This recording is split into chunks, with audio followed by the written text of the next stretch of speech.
नहीं है महलू मठाई तो दही नहीं है लगा मिजाज आज सही नहीं है महलू मठाई तो दही नहीं है पहले नचने जैसे घोले राजा जी पहले नचने जैसे घोले राजा जी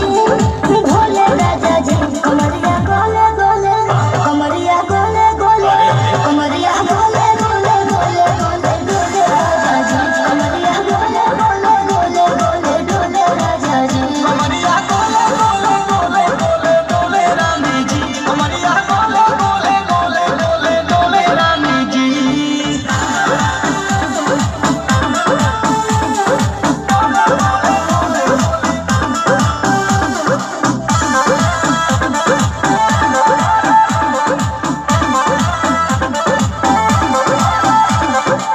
लागलू ओइठे आ कोहरा में बैठे करे करे जा धक्का धक कहेलू झूठे की जाला उठे होखेला हमरा कसम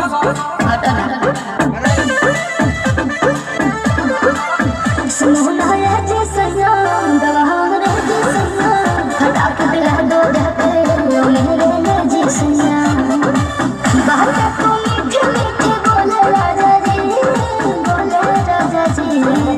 बात को मीठे मीठे बोले राजा जी कमरिया गोले गोले कमरिया गोले गोले कमरिया गोले गोले गोले गोले डोले राजा जी कमरिया गोले गोले गोले गोले डोले राजा जी कमरिया गोले गोले गोले गोले डोले रानी जी कमरिया गोले गोले गोले गोले डोले रानी जी